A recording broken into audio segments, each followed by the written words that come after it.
In this video, we will see the performance parameter of full wave rectifier. So the first one is VDC, which is actually the average output voltage, which is also known as VDC. This is actually the DC voltages and DC current. So this is the input waveform and this is the output waveform. Now you can see there is two.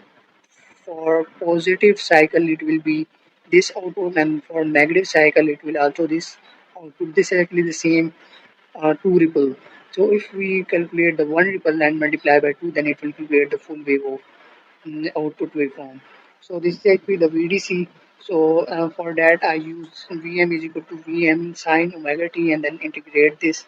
So by integrating this, so this is actually sine omega t integrated, and we can get minus cos omega t, and then if we put the limit here, so we will get cos omega phi and cos omega 0. So as you know, the cos 0 is actually we will get answer 1. So this will become the 1 and cos omega phi is minus 1. And then we calculate minus 1 is equal to minus 2 and minus Vm by pi. And you can see minus 2, this minus 2 and this minus will become positive and it will become VDC is equal to 2 Vm by pi. And if we 2 divided by pi, it will get 0.6366 Vm. So this is actually the VDC. And if we want to calculate the IDC, which is actually the DC current of full wave rectifier, so I will just divide it by the R factor. So then we will calculate IDC as well. So in this way I calculate average output, which is actually VDC and IDC. Now we will see how to find the RMS value of output voltage and current. So as you know, we Vs is equal to Vm sin omega t. So we just take the square and then whole under root of Vm square sine omega t, which is actually the theta. So here is Vm square sine square theta, and then whole under root. So I just move this Vm square to the outside of integration. It will become Vm square divided by pi, and as you know, Vm sine square is equal to 1 minus cos 2 theta divided by 2, and now we will take this 2 to the outside of integration. It will become Vm square divided by 2 pi and this term here. So if we integrate this term, it will become uh, 0 to pi limit 1 theta minus 0 to pi cos 2 d theta. So if we integrate, this will become theta and this will become sine 2 theta integrated, and we will get sine 2 theta divided by 2. So if we put the limit here, higher limit which is pi minus, and then lower limit is 0, pi minus 0, and the same here sine 2 pi and sine 0. So you know sine 0 is actually the 0 and sine 2 pi is also 0. So this term will become 0. So we only get pi, and you can see this pi and this pi will cancel out, and we only get and this square root and then square will also cancel. We will get 2Vm divided by 2 pi. So this is actually the VRMS, V root mean square value of, we can also say this is actually the AC component. So we also find IRMS, we just divided this term divided by R. So we will also get IRMS. So in this way I calculate the RMS value of output voltage and current. And now we will calculate the DC power of full wave rectifier. So, so this is actually the power of DC, which is actually the VDC and IDC. For calculating VDC and IDC, as we know, VDC in full wave rectifier, which is actually the 2 Vm divided by pi, and if we will calculate the IDC, we just this whole term divided by R. So we will get IDC. So we just multiply this term, this both terms. So we multiply 2 divided by pi, we will get 0.6366 Vm, and here we will get 0.633 divided by R. We will just take the square of this term, and we will get here PDC, which is actually the DC power, which is actually the 0.633 Vm squared divided by R. So in this way, I calculated DC power of full wave rectifier. For calculating AC power, we also have the same formula. PAC is equal to VAC multiplied by IAC.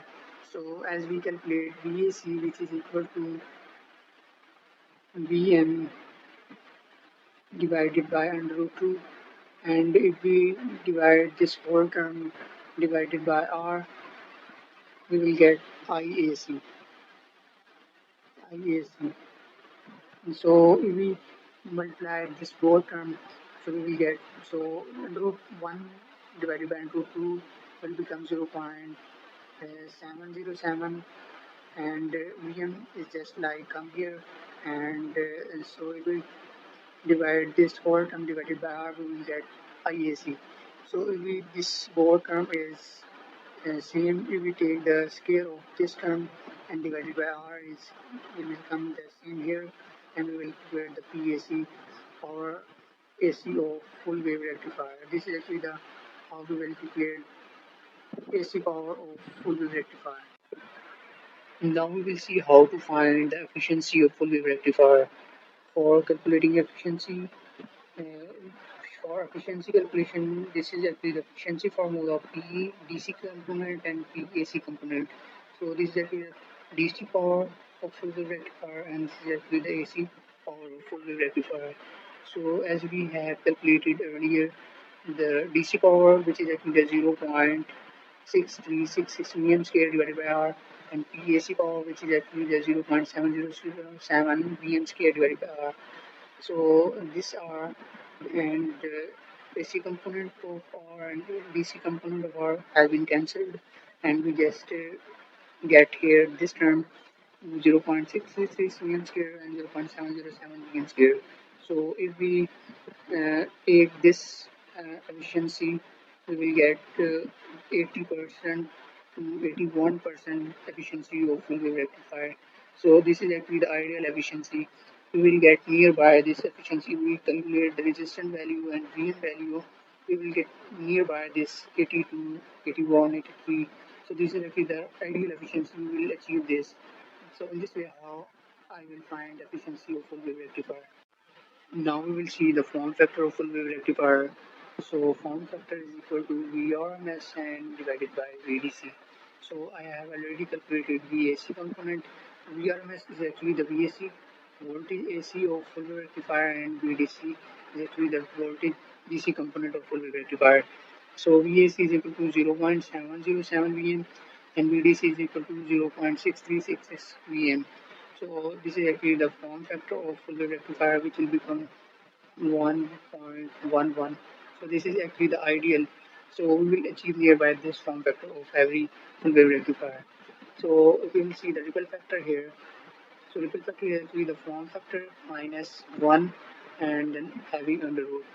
So if we calculate the form factor, we can easily also find the ripple factor of full wave rectifier. So it will become 0.482. If we take the percentage, we will get 48.2%. So this is actually the ideal. We can get achieve nearby this ripple factor. So 48.2, this is actually the ideal. We will reach nearby this 47 to 48, 49. So this is the ripple factor of full wave rectifier. Now we will create the transformer utilization factor. So which is actually the tough. We can easily calculate the transformer utilization factor EDC divided by Vs and Is. So one thing you should have to remember, Vs we have to put Vm divided by under 2, and Is which is actually 0. Vm divided by R. So this is actually the Vs and Is, and if we put VDC, we have already calculated value.